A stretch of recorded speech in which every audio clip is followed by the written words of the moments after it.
The Biden administration is allocating $3 billion to develop antiviral pills for COVID-19. And if all goes well, those pills could reportedly be ready as soon as the end of the year. This comes as the Delta variant, first detected in India, gains steam across the U.S.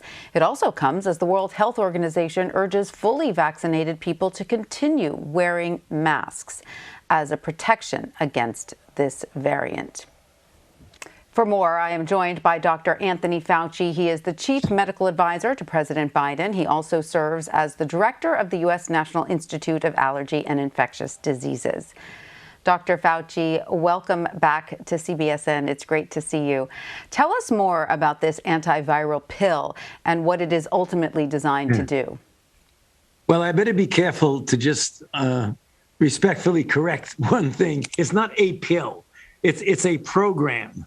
It's a $3 billion program that is aimed at developing antiviral drugs, first and foremost for SARS-CoV-2, for the treatment of COVID-19, very similar to the drugs, the combination of drugs that we so successfully developed for HIV/AIDS, which has really transformed that disease, as well as the curative drugs that were developed for hepatitis. There are two components to it. And ultimately, and the reason I said it's not a single pill, because the program is directed first towards COVID-19, but the infrastructure and the investment that is being made will ultimately be able to be applied to developing antiviral drugs for a number of viruses of pandemic potential. There are two components to this program.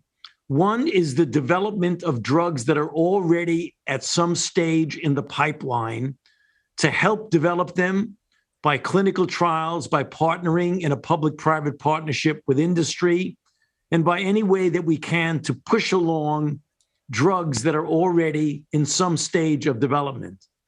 The second component is what we call discovery, where you really start from scratch and you look at the replication cycle, for example, of SARS-CoV-2, and you identify vulnerable targets in the virus replication cycle, and you specifically target and develop molecules that could potentially be used as drugs. So we foresee more than just a drug, a single drug, but a combination of drugs, similar to what we did, as I mentioned, so successfully with HIV decades ago, and even up to the present time, as well as the highly successful drug development program against hepatitis C. So it really is a broad program that will last for years.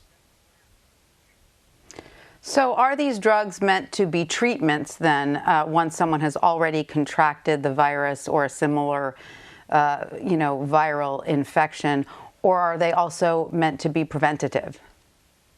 Primarily, they are for treatment. See, what we know about COVID-19 is that when people initially get infected, many people can control the viral replication, which enters through the nasopharynx, the nose and the mouth. When the virus then goes beyond that and enters the lungs or else gets to other organs, then you get some of the catastrophic effects of this particular virus. So the main goal of the program is to develop an orally administered drug or combination of drugs that would primarily be used for early treatment to prevent the progression of the viral disease to ultimately involve multiple organ systems and essentially suppress the virus right from the beginning. Ultimately, if that works, you might be able to use some of those drugs in what we call prophylaxis, namely to prevent someone who's been exposed to a person who's been infected, and the person who's exposed may be a vulnerable person, someone with an underlying condition that would make them at risk for severe outcome, or perhaps an elderly person, or someone who's compromised in their immune system. So bottom line, predominantly for treatment, but you could also use it likely in some circumstances for prevention.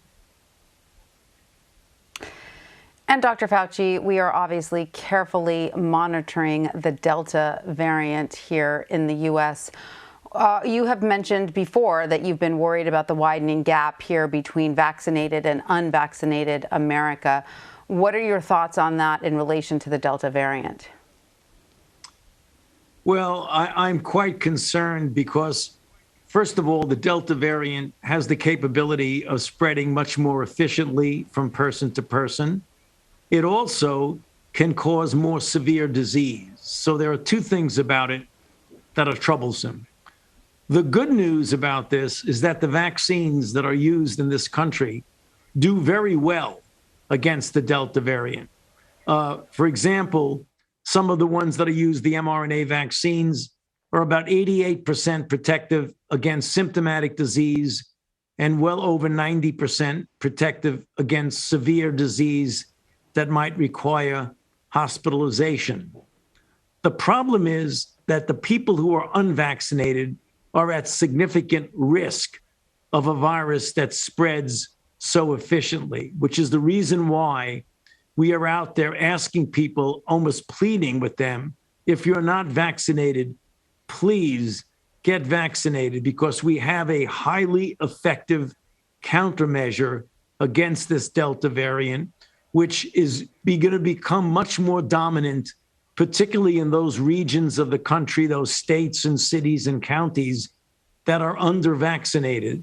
The under-vaccinated components of the country are going to be at significant risk, whereas those that are highly vaccinated would have a much, much diminished risk of getting infected. And Dr. Fauci, I know we only have a minute or two left with you, but I would like you to weigh in quickly on the mask wearing guidance. As you know, the World Health Organization has now suggested fully vaccinated people should continue to wear masks as added protection against the Delta variant.